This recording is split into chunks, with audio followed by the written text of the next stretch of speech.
Okay students, तो आज हम डिस्कस करेंगे कंडीशंस फॉर इक्विलिब्रियम, यानी कि वो कौन कौन से कंडीशन है जब वो हमारे साथ मौजूद होगी तो उसी पे इक्विलिब्रियम आएगा। तो 3 ऐसे कंडीशंस है जिस पे इक्विलिब्रियम जो है वो किसी रिएक्शन जो है वो उसमें इक्विलिब्रियम इस्टेब्लिश होगा। तो यहाँ पे हम लिख लेते हैं कि 3 कंडीशंस है हमारे साथ जिस पे इक्विलिब्रियम इस्टेब्लिश होगा।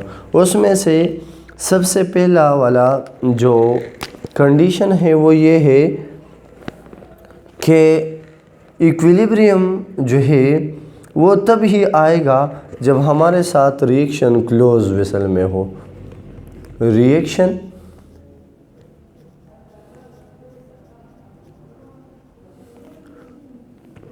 मस्ट बी इन क्लोज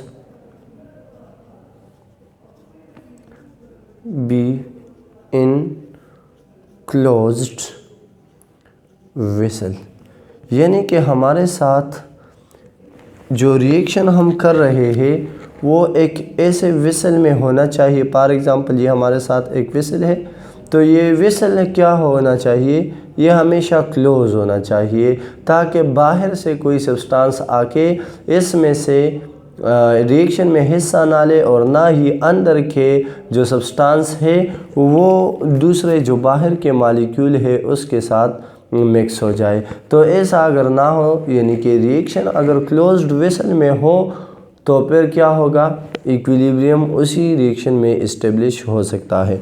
दूसरा जो है हम कहते हैं कि कैटलिस्ट जो है, catalyst help to attain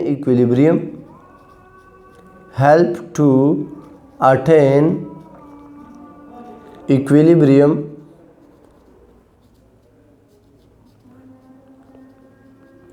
but not change the position of equilibrium, but not change the position of equilibrium, यानी कि कैटलिस्ट जो है वो क्या करे, वो इक्विलिब्रियम को इस्टेब्लिश कर ले लेकिन इक्विलिब्रियम के पोजीशन को ना चेंज करे। फॉर एग्ज़ाम्पल हमारे साथ A प्लस B जो है ये कन्वर्ट हो रहे हैं C में। अब ये रिएक्शन जो है ये बहुत स्लो अगर हो तो हम इस तरह कर लेते हैं कि कोई कैटलिस्ट, फॉर एग्ज़ाम्पल Z एक कैटलिस्ट है, वो हम इस रिएक्शन में ऐड कर ले तो इस रिएक्शन का रेट जो है वो ज़्यादा हो जाएगा और ये रिएक्शन जल्दी कंप्लीट होगा। और ये जो कैटलिस्ट है ये सब ये रिएक्शन को स्पीड अप करता है और ख़ुद जो है रिएक्शन में हिस्सा नहीं लेता। तो ये रिएक्शन क्या करेगा, ये सिर्फ हेल्पिंग करेगा कि इक्विलिब्रियम अटेन हो जाए, यानी कि रिएक्टेंट से प्रोडक्ट और प्रोडक्ट से दोबारा रिएक्टेंट बन जाए, लेकिन ये जो कैटलिस्ट है ये ख़ुद रिएक्शन में शामिल ना हो और इक्विलिब्रियम को एक साइड से दूसरे साइड पे शिफ्ट ना करे। तीसरा जो हमारे साथ है कि रिएक्शन के जो कंडीशन है, reaction conditions must not be changed.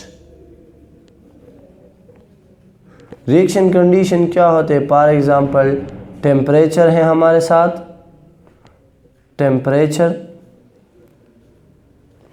Pressure, concentration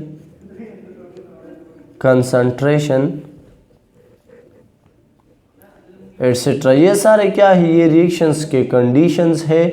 और यही कंडीशन अगर हमारे साथ कांस्टेंट हो तो फिर क्या होगा, एक सिस्टम जो है वो इक्विलिब्रियम अटेन कर लेगा और वो इक्विलिब्रियम में रहेगा। अगर हम टेम्परेचर, प्रेशर या कंसंट्रेशन को चेंज करेंगे तो उसके साथ रिएक्शन का रेट जो है वो चेंज होता जाएगा और इक्विलिब्रियम पर अटेन नहीं होगा।